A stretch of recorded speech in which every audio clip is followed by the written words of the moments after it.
So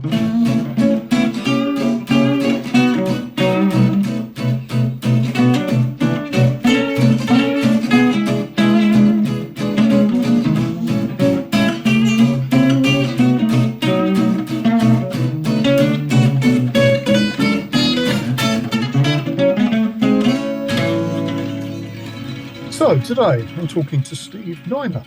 Hello, Steve. Hi, Vic. How are you, mate? You all right? I'm good. I'm Good. Excellent stuff. Yeah. So look, traditional first question is, what do you do? Oh God. I've given this a lot of thought over the years. I actually think I'm an artist. I think that's what I do, and I, I think because I went to art school at what, 16, nearly 17, and I think that has framed me. And I tried thought of all different titles and different things I do, but actually I think it's it's you. I professionally use the creative process in many different ways. I think that's the way I do it, and I think that's what an artist is. Yes. Yeah. That's good. That's a good answer. I mean, it's one of those things, isn't it? This is one of the things I think that comes across in some of the podcast interviews where people are doing art,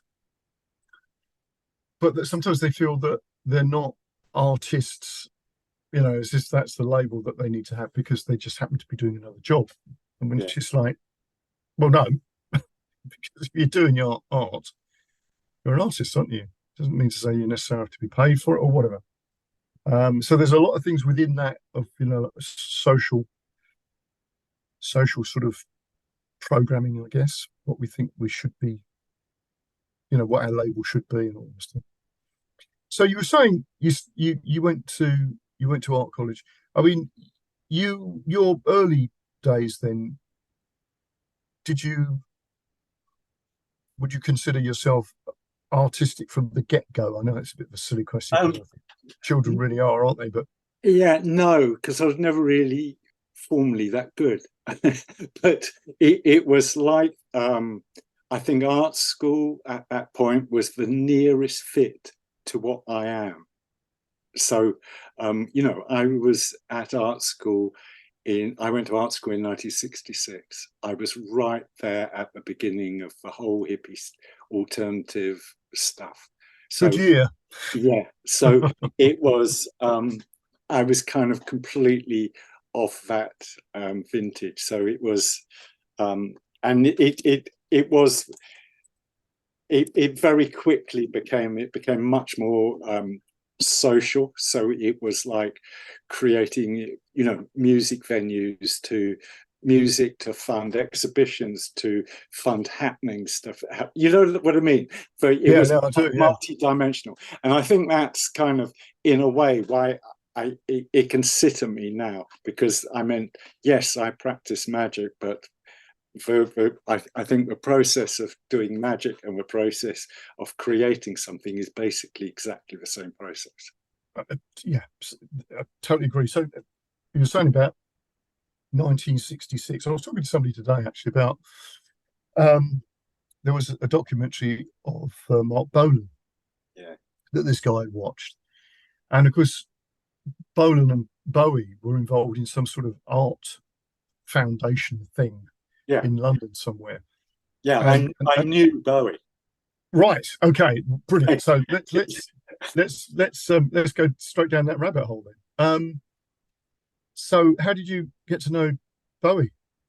Because there was the Arts Lab movement, which That's is it, Arts Lab. That's it. Yeah, the Arts Lab, right? So Bowie ran the one in Beckenham, yeah, and I was kind of one of the main players in the one in Red Hill.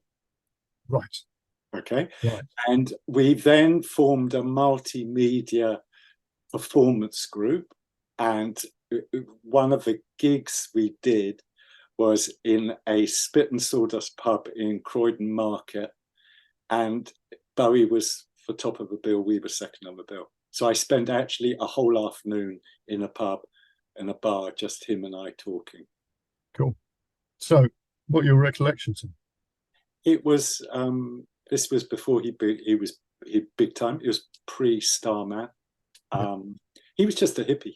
He was just a hippie like me, and we were talking because it was the same background. It was the same, you know, art school. We're going to change the world.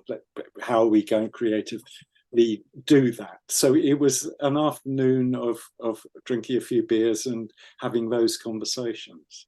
Right, right. So with just explain a little bit about the arts lab stuff then for people who Well, are unfamiliar. Yeah, so I think the arts labs really came out of, in a way, they came out art historically. I would have thought of the surrealist salons in Paris. Yeah, Right. the Dadaist collectives in Vienna, Yeah. whatever they are. It was where artists kind of came together of all different genre and did shit together. You know, Yeah. usually, Situationist stuff. yeah, yeah. Yeah. But usually there was always um, a political edge in the sense that it was about changing the world. Yes. Yeah. Cool. So you said that you were the second on the bill. What was you were in a band or what was the thing? Yeah, well, it was a mix of band, light show, performance, masks. I mean, it all went terribly wrong, as those things did. You know, Yes. yes, we basically, you know, having a large bottle of LSD and taking it every day. You know, that type. Yeah. Okay. Yeah, So it's sort of well, just didn't necessarily go wrong. It just didn't. yeah. It wasn't the direction that you were anticipating. One point in a fight on stage with Hawkwind. It's With just mad. Hawkwind. Yeah, just mad. Just Okay. What is the same gig as Bowie? no. No. This was a gig in Norwich, Right. at uni in Norwich. So Oh, we was were it? gigging around, we were doing stuff, and there was a London Arts Lab, so we did like continuous performance for 2 weeks solidly. Right. Yeah. And sleepy, you know, it was just mad. Yeah. That sounds incredible. Okay. It was Um. very based on Ken Kesey and the Merry Pranksters. Yeah. Mary Pranksters. Yeah. Cool. Yeah. That makes sense. So there's a whole bunch of things here. We're bombarding everybody with it. All. Yeah. Let's take the. I tell you what. Let's go back slightly to how you got involved in this. I'm gathering that you probably weren't the model pupil at school. No. I'm very dyslexic, so I had a lot of real bad problems at school, and Yes, and of course, in those days, that would have been difficult yeah, because that wasn't something. and what's fucking ridiculous that it's still 50 years later or less, 60 years later, it is still a problem. Yeah, it is You because know, for people, because it's even though it's recognised, the whole system is based on not recognising that stuff and having people trying to reach, a certain band of being, which excludes all of that. yeah. You know, I mean, obviously, I examined for guitar. I examined sort of music, and consistently, you're looking at situations and thinking, well, really, if you were to be faced with a young Sid Barrett, Yeah. how would you mark that? Or a young John Lee Hooker. How could you mark what they're doing? Because it's unconventional.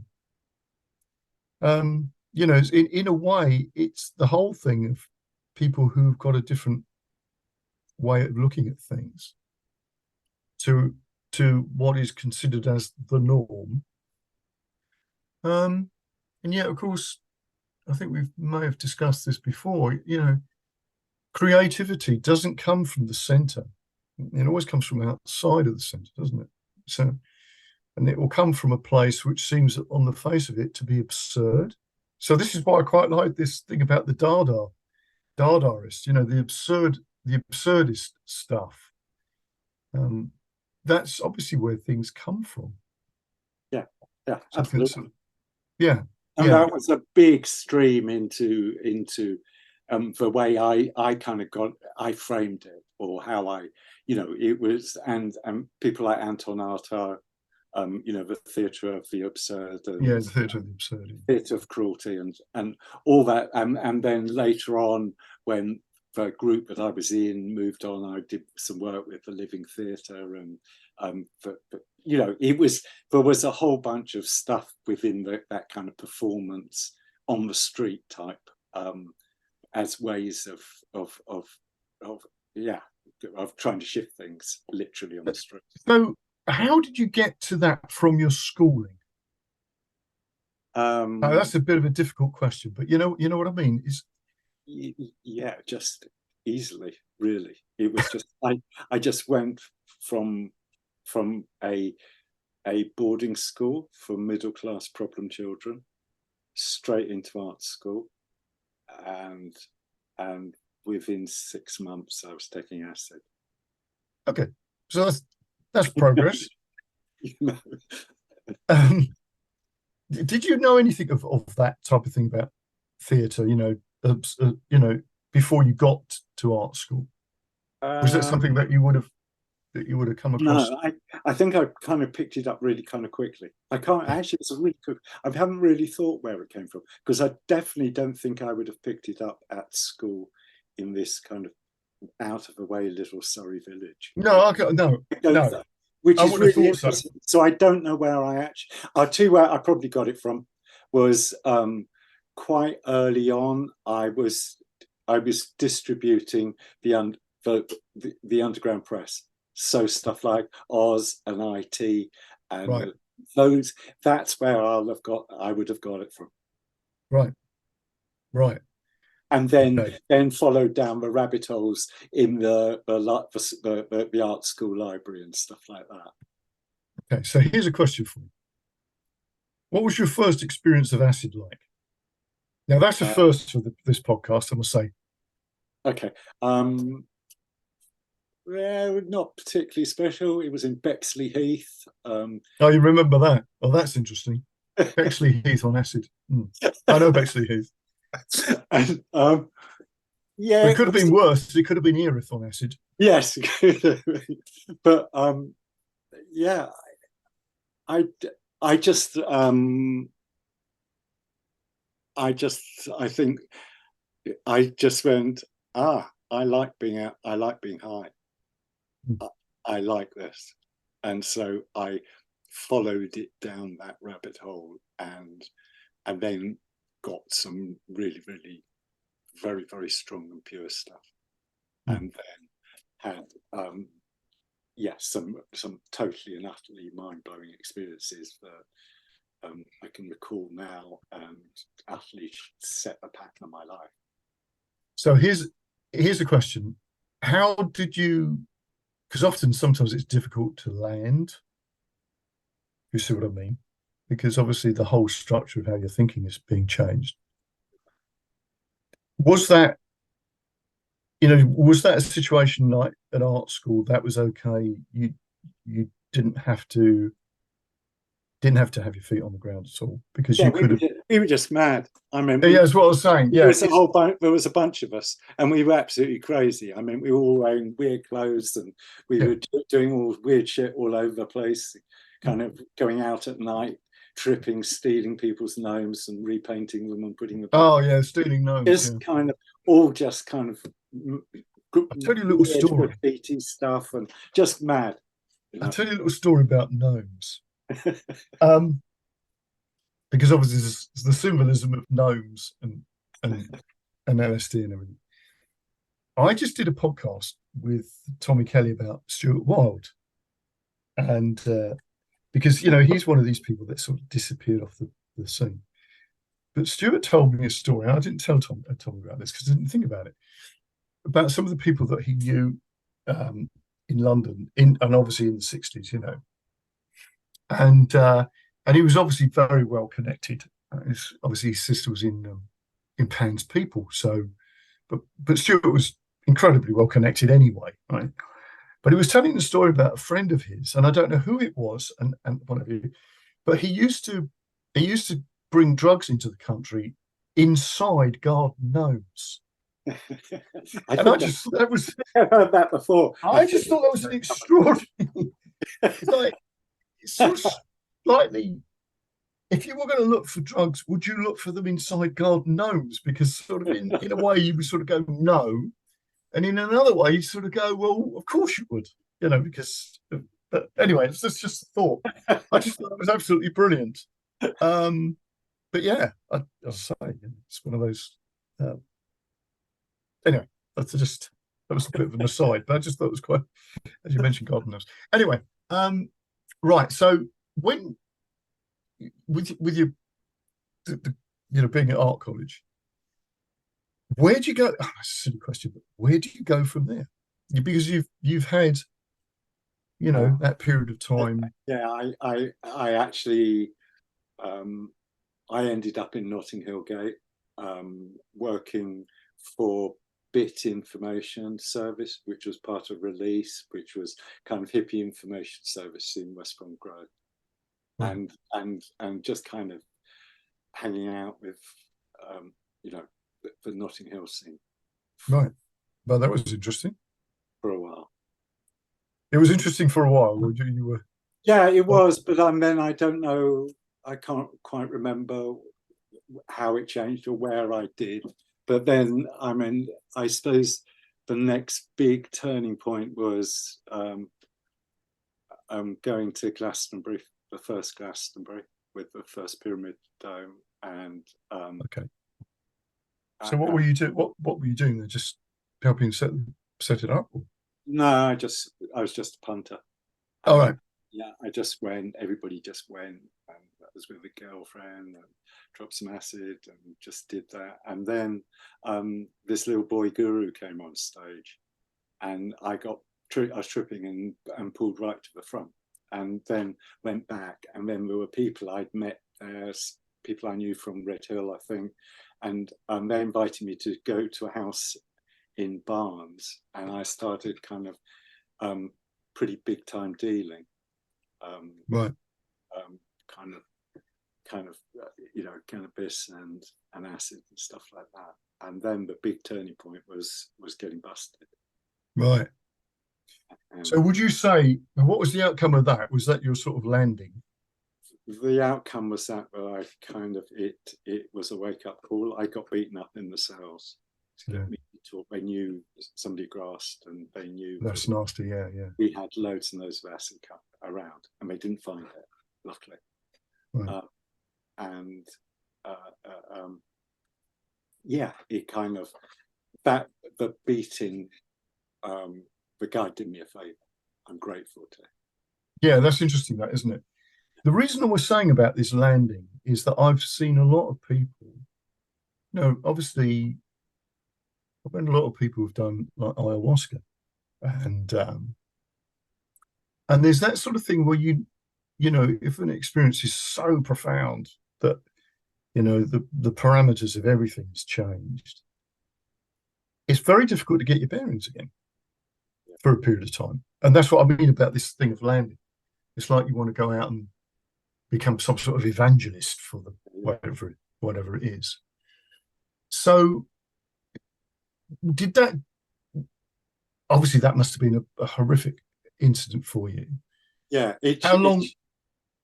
Yeah, sorry. Yeah, it shifted it, and it was funny that the guru thing came back, and I went after I ended up with just a fine. I ended up with a busted for a bit of homegrown and a parsnip chillum. But it was virtually nothing. It got a 25 quid fine. It was like total wake up call, bang, but nothing. But yeah. I moved to Brighton then. I left London and I moved to Brighton, and I kind of got the initiation into this particular meditation. Okay. So you were saying about the guru? Yeah. Who was that? He was a guy called Guru Maharaji, and it was called Divine Light Mission. And he was a 15-year-old Indian lad who kind of came over. And he was real pop guru stuff. And Yeah. but literally, yet again, I in hindsight, it really helped me, because after, you know, jumping ahead yet again, and then we kind of into,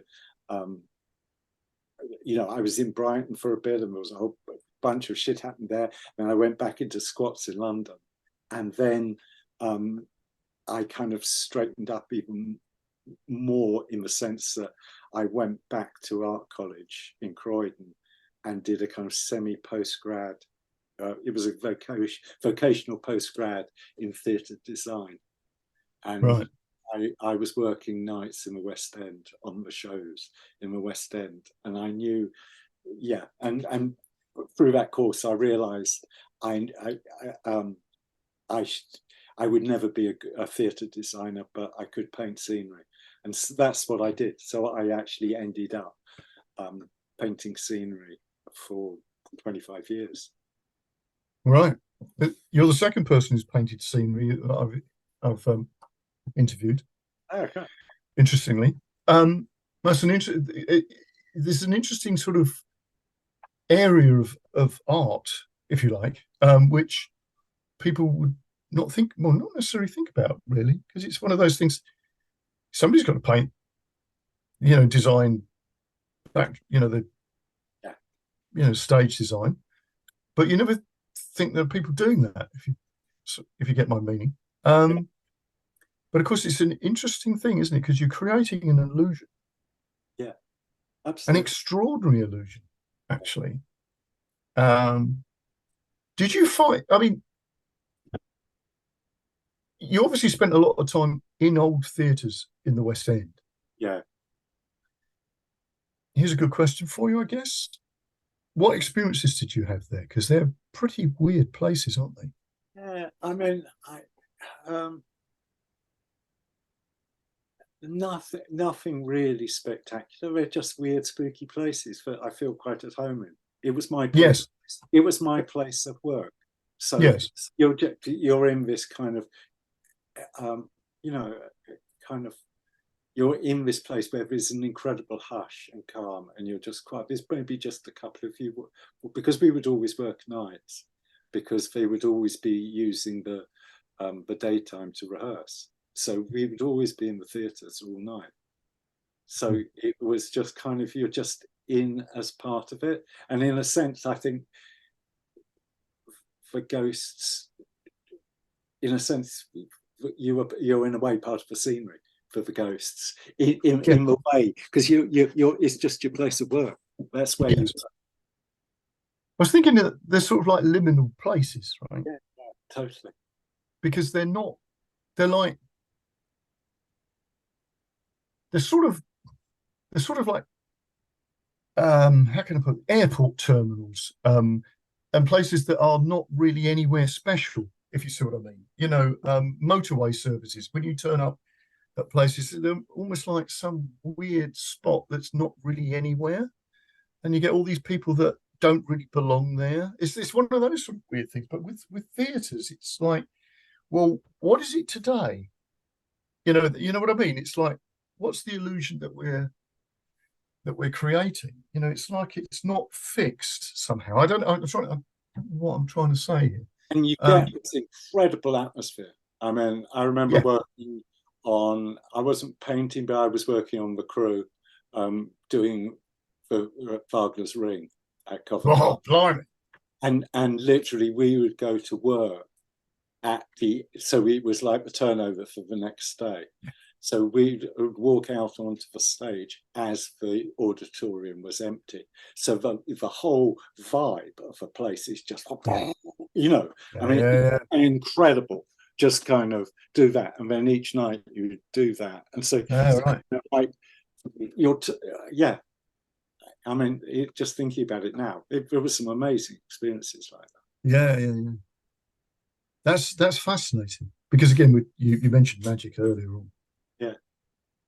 And obviously, if you look anything like that through, magical spectacles, if you like, it's just obviously something extraordinary. going on. Yeah, and you know, taking the I was out my head most of the time as well. Oh, you still all right? Okay. So it was.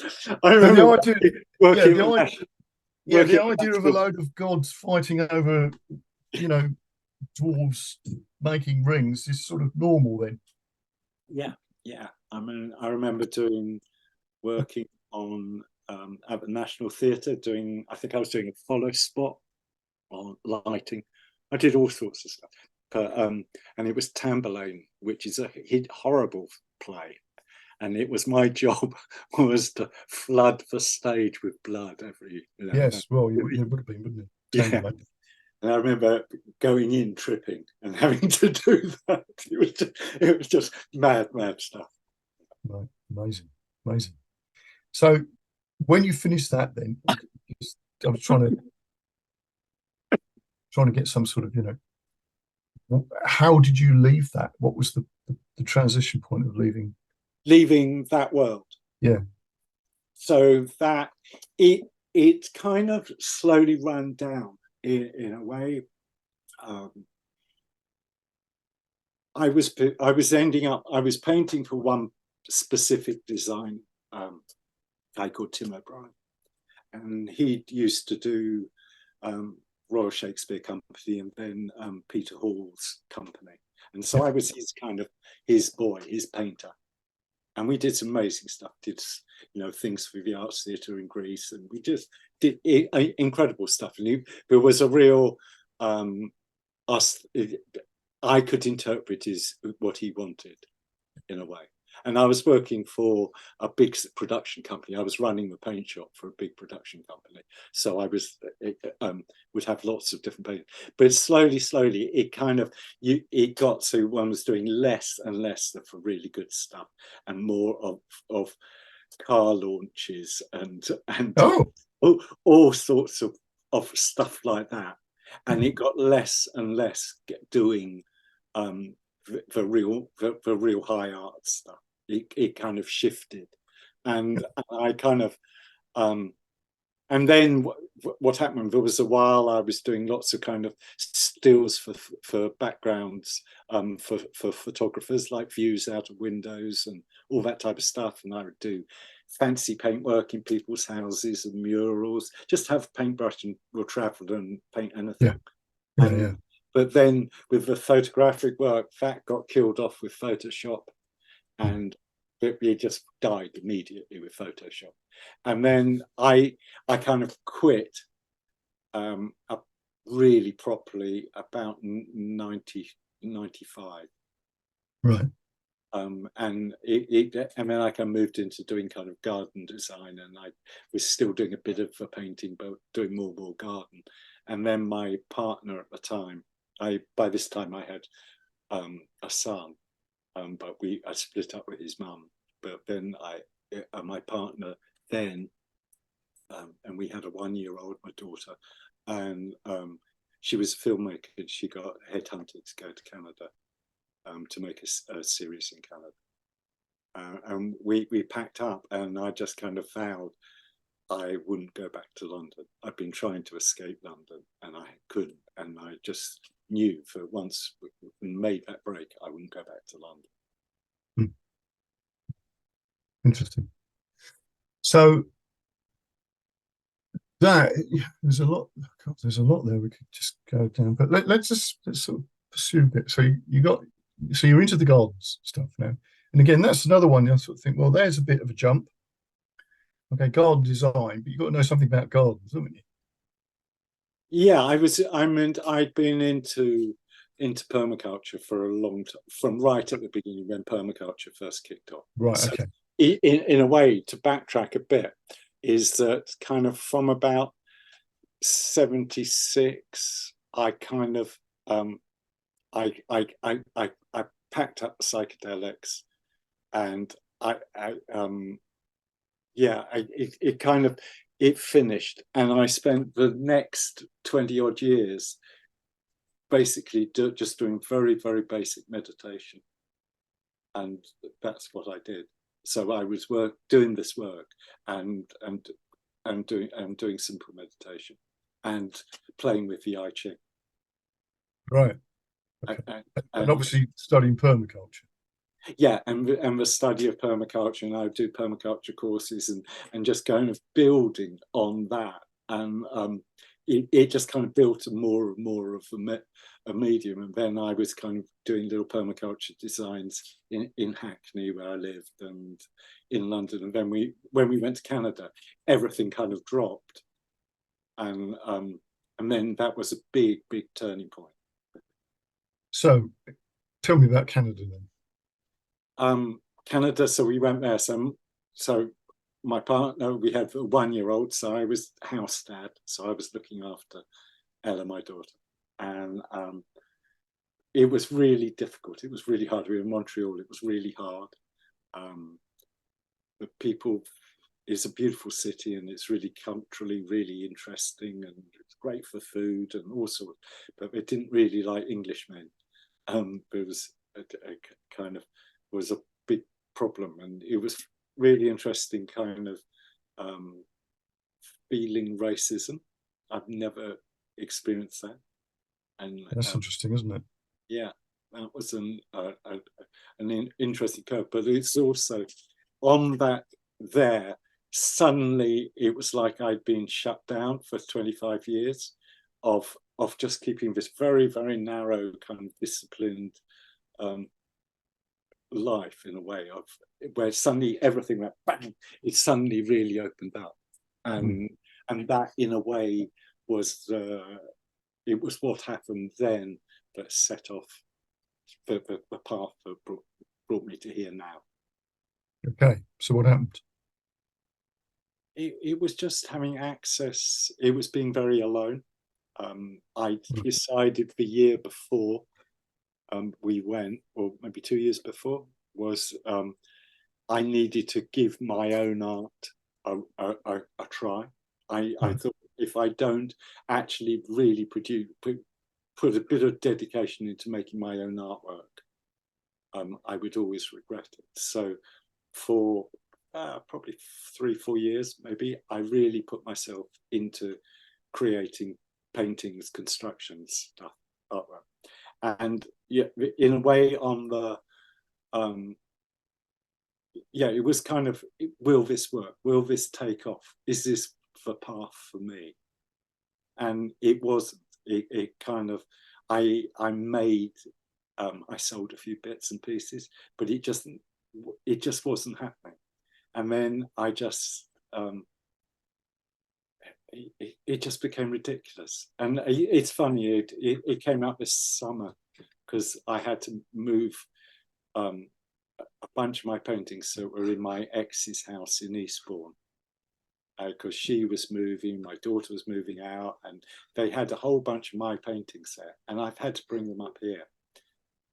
And it's what you do with paintings. You know, they're huge, fucking enormous things, and and there's so much investment in the making of them, and they just cropped up, wrapped in bubble wrap, you know. And I've got a very old mother, and I was talking to her early this week, and she was saying, "Why don't you do any art? Why don't you paint anymore?" And I said, "Because what do you do with the paintings? What do you do? You know, it's the world is full of paintings. You know, we don't need paintings." That's an interesting thing, isn't it? I was thinking about, because I did an interview with Billy Childish a little while ago. Yeah. And Bill does these massive canvases. I mean, they're colossal, and his art studio is an old warehouse in Chatham Dockyard, where you imagine where they used to make ropes and things like that. These places are enormous. Well, they're absolutely packed with, with these pieces that he does. Incredible. It's just like, I don't know how many canvases there are. It looks like hundreds. Yeah. I think if you didn't have, ex Royal Navy Admiralty buildings, what would you do with these things? And okay, he's very successful and he can sell them. But again, as you say, the cost. of even having the, if you're buying canvases. Yeah, yeah. But yeah, I've got. It's funny actually you say this because there's a friend of mine who was a drummer and a really good artist. And when this guy died, I bought a couple of his pieces and I haven't really been able to put them anywhere. I was contacted by his first wife a little while ago. She was just happened to be, just contacting me out of the blue. And I sort of started thinking, well, actually, maybe they need to go back to her, because they're a living thing, aren't they? Yeah, yeah. You've invested all that time in that, and they've grown out of your involvement. And well, you can't just get rid of them. No, and it's that it's you make them, and you make them because you want to communicate something. That's the point. That's the reason you're doing it, because you want to communicate something. And if nobody's fucking interested, it's No, it is difficult, this, isn't it? Yeah. Because again, I did a podcast. It's funny because you're hitting a load of things that have come up in the last couple of weeks, actually, for me. I did a podcast about, bootstrapping, but it was sort of like, what do you do if you haven't got any bootstraps, type of thing. And, a lot of artists are creating things without any investment. You're starting from ground zero, well, almost ground zero, and just each thing that you do builds and everything. But it's, and I come across this thing about, well, what do you do? Because you've got to get some way of getting some money back in. And there obviously comes a point in time that it's not necessarily your artwork, but it's the idea of owning your artwork that makes you valuable. Yeah. And how hard that is to get to that point where suddenly you become sort of like a commodity that people want to possess. And all the time leading up to that, like a Van Gogh, it's like, didn't sell it, or did he sell one painting? I can't remember. Didn't sell many, did he? Actually, the interesting thing, though, what was it, a couple of years ago? A bunch of us from up here, Rich and Adrian, and there was a bunch of us. We all went. There was a Derek Jarman exhibition, a retrospective in Manchester, and we all went there. And Nick from the Pier had met up, and it was really interesting because Jarman, especially his garden in Darkness, was a huge, and still is huge influence on me. It was stunning, as it was gardening as art. It was completely opened that whole thing for me, and that's still what I'm doing here at Molokai. That's what it is. It's an artwork. That's what I'm creating. Right. What I saw with Jarman was that actually he wasn't actually a very good painter. It wasn't. It was kind of quite. It was all quite art schooly, and the films weren't brilliant, But actually, I came away and I thought, what is this? What is it? And then it was his life, was his artwork. It's the life that he lived. I get that. But wouldn't you say that's true of a lot of really great artists? I think that's it's of all of us. That's what it is. Yes, I think that's what it is. Because again, you could say that with Bowie, couldn't you? Yeah. You could say that with David Bowie, as we mentioned him earlier on. It's actually Bowie's life that's the thing. Yeah. And people, there's something that resonates with your own life with people like that you could sort of go, I get that. They're speaking to me. You obviously don't think that necessarily at the beginning. You just like the songs, but that's actually, when you think about it, is what's going on with the song. Yeah. Or a piece of artwork. It's actually talking to you on some level, isn't it? Yeah. So the thing about Jarman's garden down in Dungeness, it's sort of like, how can I put this? It's like the Englishman's Japanese Zen garden type of thing. Absolutely. It's sort of like it's got the essence of that thing that you can't put your finger on it, but there's something going on under the surface type of idea, under your own surface when you're sort of in that, you know, slightly baffling. Yeah, yeah. Yeah, Just, I'm literally going to start planting tomorrow an area. You'll see it when you come up here. An area that is a homage to Jarman, and oh, and brilliant. and there's a window on a black corrugated wall as part of a barn. And Rich and I, as part of our homage to Jarman, are going to paint that window yellow. And Right. I'm literally starting planting it. It's all gravel. It's big rocks and everything. So it's it's Prospect, a little bit of Prospect Cottage in North Wales. But literally, I'll start planting that tomorrow. That's a brilliant idea. Awesome. Yeah. So, okay, so now there's a whole bunch of things you said about Molokai, one of you, because that's obviously a long way off. We're still in Canada as far as I can work out. And the fact that you're doing this artwork. What happens then? How long are you in Canada for? In Canada about 3 years. Hmm. And then I got really, really homesick, and I needed to come back. It was also, while I was there, I read this amazing book called Conversations at the End of Time, by a Canadian art critic called Susie Gablick. And what she did was she had gone round interviewing different creative peoples, different artists, about what was art's function with climate breakdown, and basically the questions that we have now is what's our function? What do we do? Yeah. And I kind of, it was within that and the experiences of going out into the woods and realizing that I knew fuck all about this place. I knew I needed to train to kind of get up to speed with being in for nature in Canada. I mean, I've always, through all my London life, there's always been a big part of being out in the country, always finding little microcosmic wild places on Hackney Marshes or whatever. That it's always been my home, is out in nature.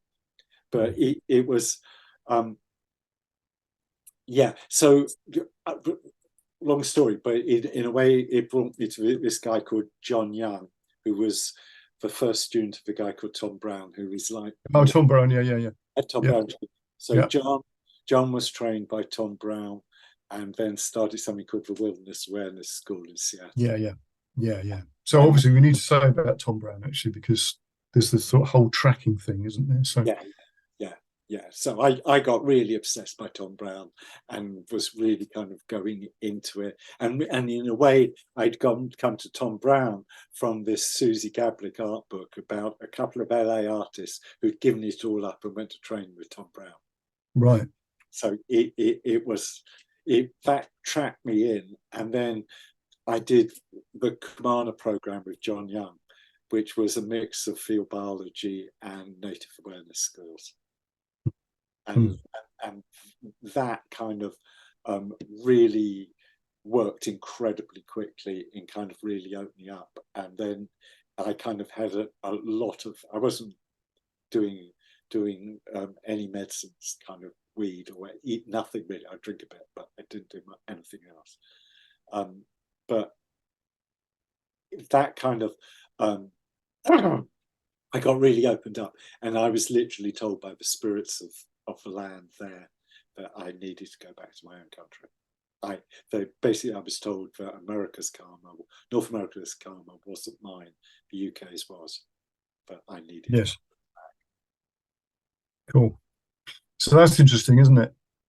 That connection, as soon as you get to that point of actually listening to your surroundings, and obviously you have to be doing that when you're tracking and whatever you're feeling your surroundings and listening and watching and everything then sort of has a meaning, on a level that we normally just ignore.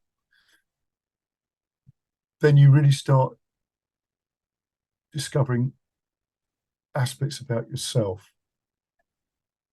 Um, it's funny actually because again, it's just really hitting a lot of things I've done recently. I did a little podcast about going down to Cornwall because I grew up in Cornwall, and I did it from sort of Poleseth Beach.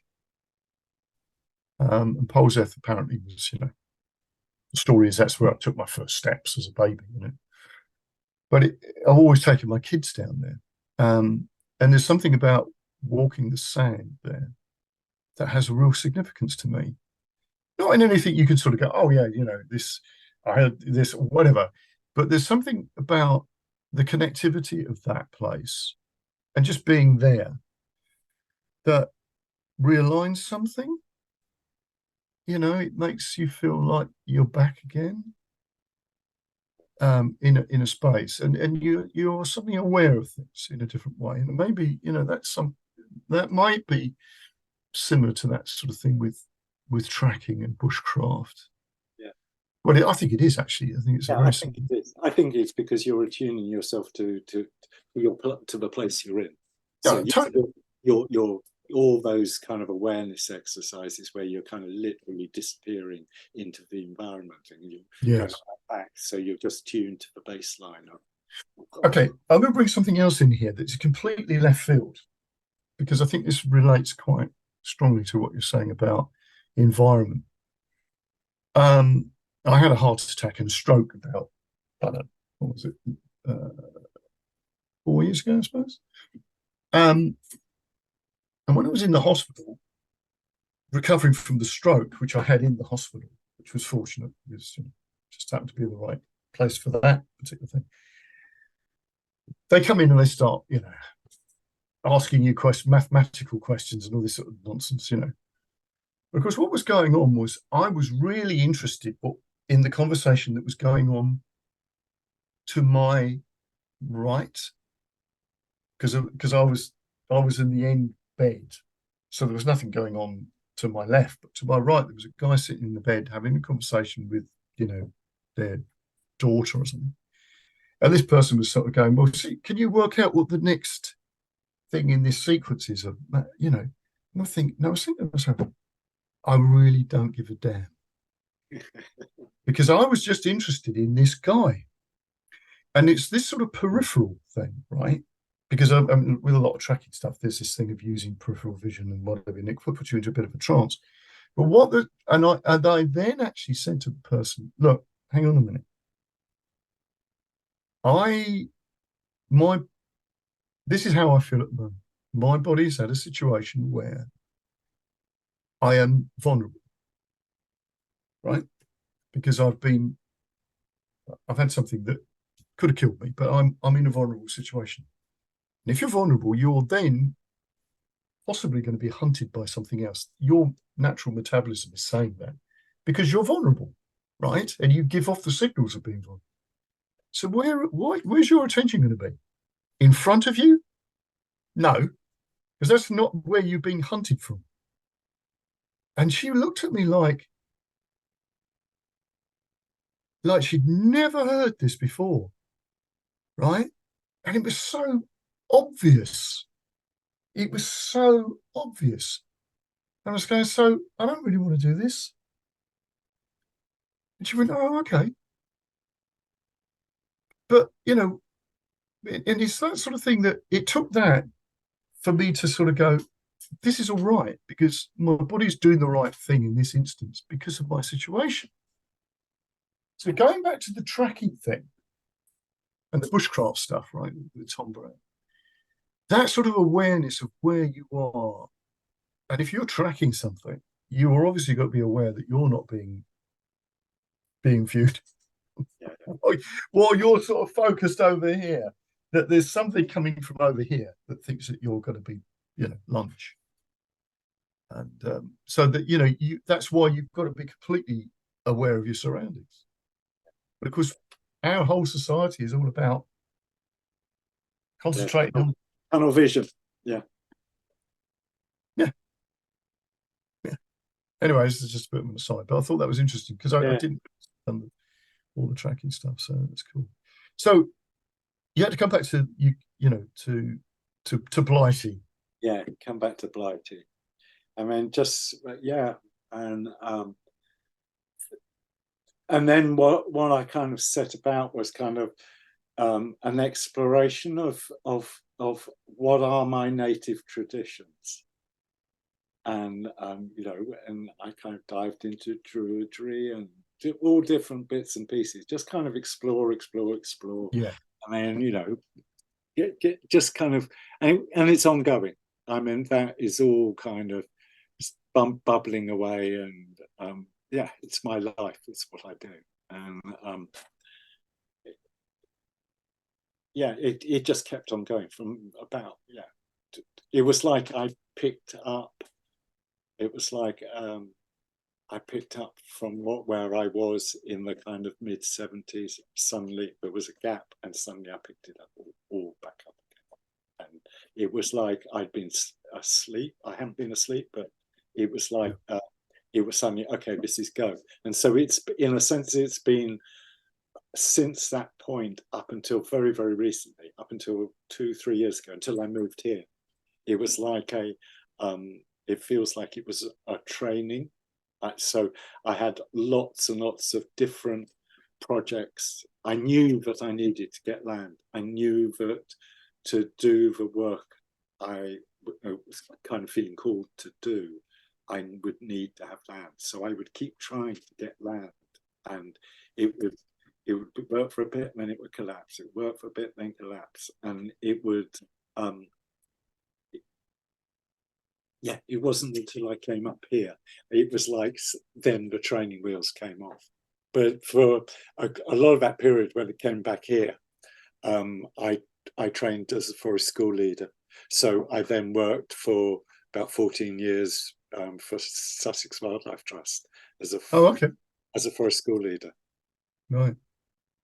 So obviously you would know quite a few people that I know down here. Yeah. In that case, yeah, that's interesting. So when you were doing the forest school stuff, where were you sort of based? Predominantly in Stammer Park in Brighton. Oh, okay. Right. Yeah. That's quite a nice place, actually, isn't it? Yeah. It was great. That was kind of main place. But then you move around. But that was the main base camp. Had on the Brighton Permaculture side. Yeah. So you've got the Earth House down there as well, haven't you? Yeah. Which is an amazing sort of idea, For people who don't know what that is, it's obviously an eco place, but it's amazing buildings. Incredible. Cool. Awesome. So now you're in Wales. Okay.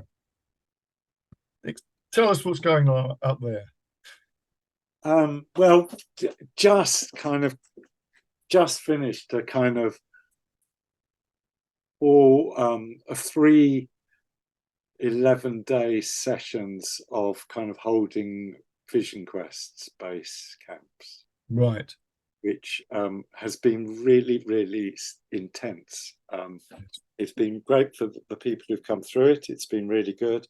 But actually for us holding it, it's been really troublesome. It's been really difficult. And that's very fresh. It's kind of the kind of resolving and working through the issues that created about holding space for concerted long-term altered states in a way, because there's no plant medicines in it, but it's because one's total immersion in nature, you're dealing with altered states. Yes, you are, definitely. They are very difficult. I was just talking to, do you know Leo Rutherford? Yeah, I saw him last week. I saw him last weekend. I remember, because I don't know Leo personally, but he was doing a talk somewhere, and he was talking about the eagle wing stuff that he does. Yeah. And he was saying that basically what we do is we get people, they go off and do this for, 4 or 5 days or whatever, and they just get bored out of their heads, and that's the point. And of course that is an altered state, isn't it? As soon as you get to that point of feeling, oh my God, I feel really uncomfortable, and I'm hungry, and I'm thirsty, and whatever. Yeah. I mean, I just came back, and when I came back, can't remember. 2 days ago.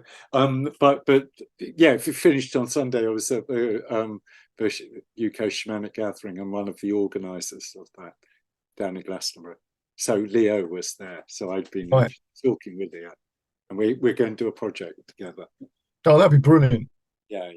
We're going to do a Zoomy thing quite soon. Cool. Yeah. That's great. It's really good. So explain a little bit about Monarchy then.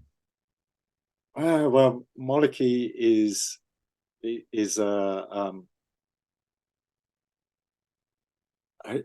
place that's gone through many changes since it was kind of first bought as a kind of collective community business, community farm, community centre, and it's changed many times since then. And as it is now, it's a kind of collective of various different enterprises.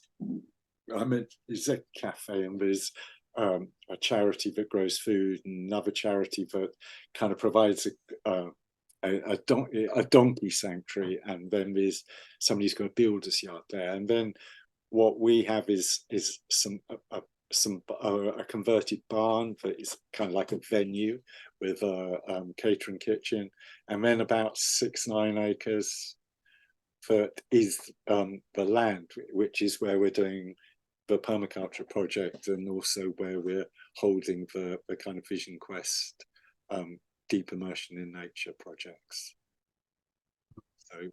So that's all kind of within the land. But that's my area really, is the land-based stuff. So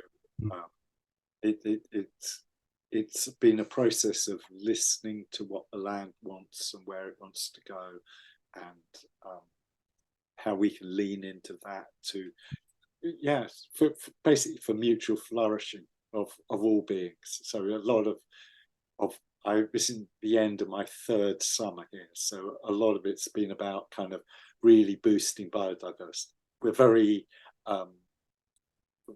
plugged into the rewilding thing. Yeah.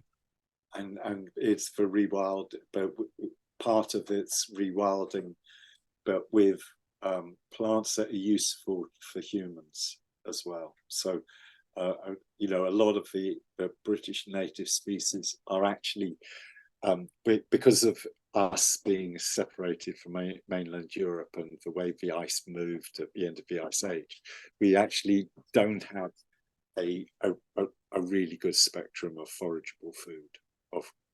No. So it literally had a meeting this morning with a friend who works at Care Mabon, and he's we're going to be designing basically a foraging garden, and as part of that we're going to be planting a kind of Chinese medicinal herbs, because the supply lines are really fucked up for Chinese herbs. They don't have the vitality that they should have. They've been over harvested or badly produced, and they're adulterated, but a lot will grow here. So one of our things, our projects, is to actually semi-commercial, well, on kind of it's hard to explain how, but basically we want to be able to market wildcrafted or virtually wildcrafted high potency herbs grown with biodynamic ways of those really intense, vibrant plant medicines, kind of not psychedelic ones, but just for the healing ones. So that's part of the project. And obviously there's a tradition of Welsh healers, herbal healers, isn't there, that you can sort of, well, I won't say you can plug into, but it's not like it's, you've got something that you could sort of, is it Mudfie, the healers of Mudfie? So you've got something there. You can think, well, there's obviously a tradition of definitely, that hasn't really been, well, say it hasn't been lost. You know what I mean? There is some sort of thread there, I think, isn't there? Yeah, and our land is is it's really good for that where because we're going up the hills a bit, so it's not so good for growing food. The ground is very gravelly and it's all glacial moraine, but it's really good for country bush kind of scrubby type that type of plant. So basically we're rewilding with those types of plants. Yeah. And this is the thing that I always, you know, think was quite amusing. That, like in this country, if you were foraging, back in the day, there's a lot of stuff, lots of periods of time. There's not very much going. You've got to go and catch something, Yeah, fish something, yeah. And I think that we think, well, okay, if your ancestors lived here, they weren't all vegetarians. So it's a tricky one. I mean, here where we are, because we're on the kind of western slopes of Snowdonia, and it's only like 3 miles to the sea. On that area, on the northern edges of the Menai Strait and kind of that area, these vast mud flats. So actually, the people who lived in the communities up here, it was densely populated. The numbers of hill hut circles and little hill forts and stuff around here, because it was year-round food. There was so much shellfish, so much. Exactly. They could live so well up here. Exactly. So it is things like shellfish, and I mean, let's face it. Okay.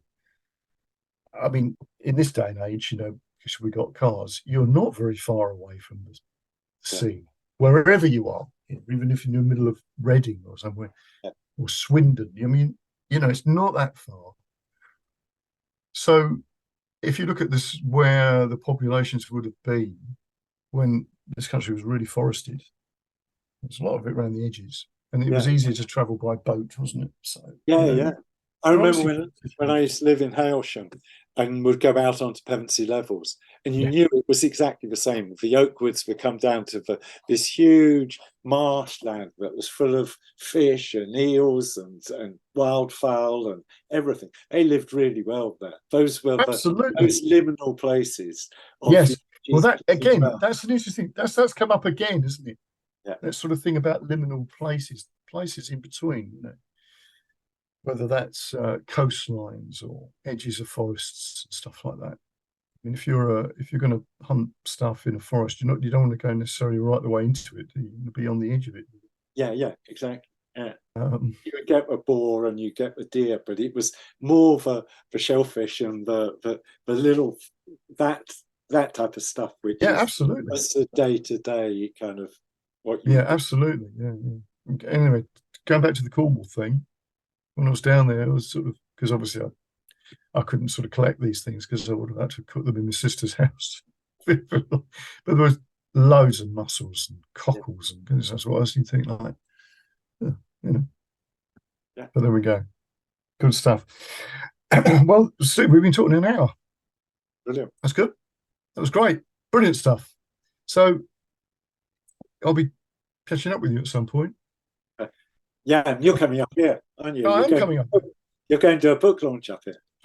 Yes, I'm going to be doing that, and we'll be doing some crazy creative stuff, or whatever it is that we do. I don't know.